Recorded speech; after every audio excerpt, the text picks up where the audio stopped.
नमस्कार दर्शक बंधु भत्ताधारी आसला खुशी खबर। मधुबाबू पेंशन योजन हिताधिकारी पाइबे 3000 टंका भत्ता।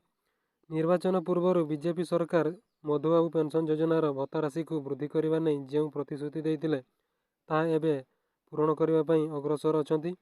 राज्य में जो गरीब लोक मानू मिलूला मासिक वार्धक्य विधवा और भिन्नक्षम भत्तार राशि परिमाण बढ़ाइबे सरकार।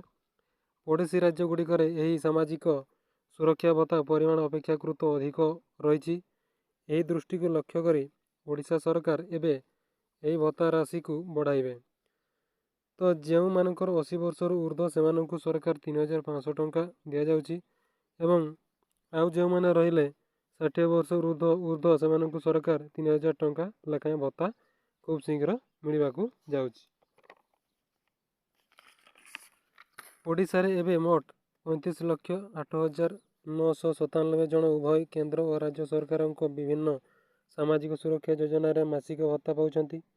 एथिरे केंद्र सरकार जातीय सामाजिक सुरक्षा योजन 20 लक्ष रु 33,959 जन को भत्ता दि जाउची।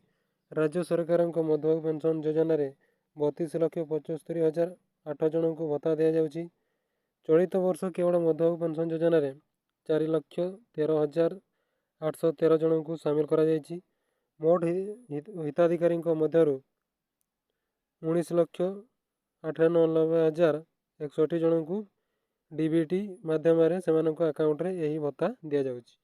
तेबे राज्य सरकार आनिथिबा अतिरिक्त बजेट रे सामाजिक सुरक्षा पई समुदाय 77.1 कोटी टंका व्यय बराद करा जायछि। मधुबाबू पेंशन योजना 500 कोटी टंका प्रदान करा जायछि।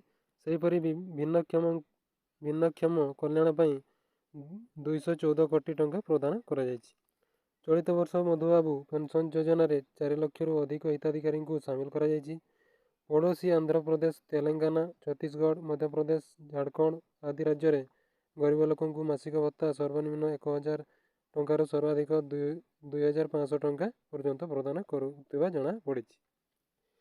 तो वीडियो जब भल लगे तो वीडियो